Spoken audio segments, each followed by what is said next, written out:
Nagra-ride ka lang talaga? Yung ba? Wala kang kasama? Opo eh, kasi hindi sila natuloy. Yung isa kasi manggagaling ng Kalamba, maulan Oo. Oh, ang lakas rin mo. Ano. Eh, saan ang daan mo ngayon? Aahon ka ng Fantasy World? Paikot po eh, sa Palipa. Ah, sa Palipa. Bang matigas ka, Mataas po ba yun? may matarik din doon. Ang layo pa. Malayo po. Oh, saan ka dito nagmula? Dito, Tagaytay po. Tagaytay, lumusong ka ng Sampaloc, hindi? Sampalok. Sampaloc ka lumusong? Opo. Uy, malakas ka rin. Naahon mo doon sa may bugaan.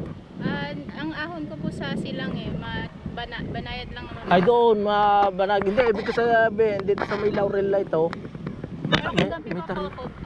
ako, Kagabi ka ba? kagabi, tapos natulog po ako sa Tagaytay. Buti. Talagang hobby mo yung magbike. Opo. Eh siya, ingit ka, lagi isa ka pala eh. Sige po. Oo, malayo-layo ka pa. Kung kay Kutlandi pa, Tanawan. Okay lang po, buong araw mo. Ay, talagang iyon naman talaga ang kuwan mo. Talagang masaya ka sa ginagawa mo. Kaya walang kahit mahirap. Okay. Ay siya, ingat ka ha. Dahil, di ay, dadadaanan ko rin yan. Kaya sabi ko, malayo-layo ka pa. Ay, bago ka Oh, Talisay. Tiga Talisay ako eh. Ay, sa Palo ka bumaba ng galing Tagaytay. Magaling hindi sa Sungay. Sa Sungay matarik masyado. Oo. Sana nagkadalwa ka man lang o tatlo man lang kayo. Di, enjoy sana lalo ang ride, ano?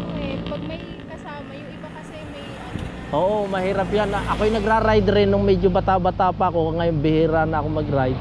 Ganun talaga, mga kausap mo, hindi mo masyadong may 100% na sila darating o ano. Katasan, talaga magsusulo ka lang talaga, ganun.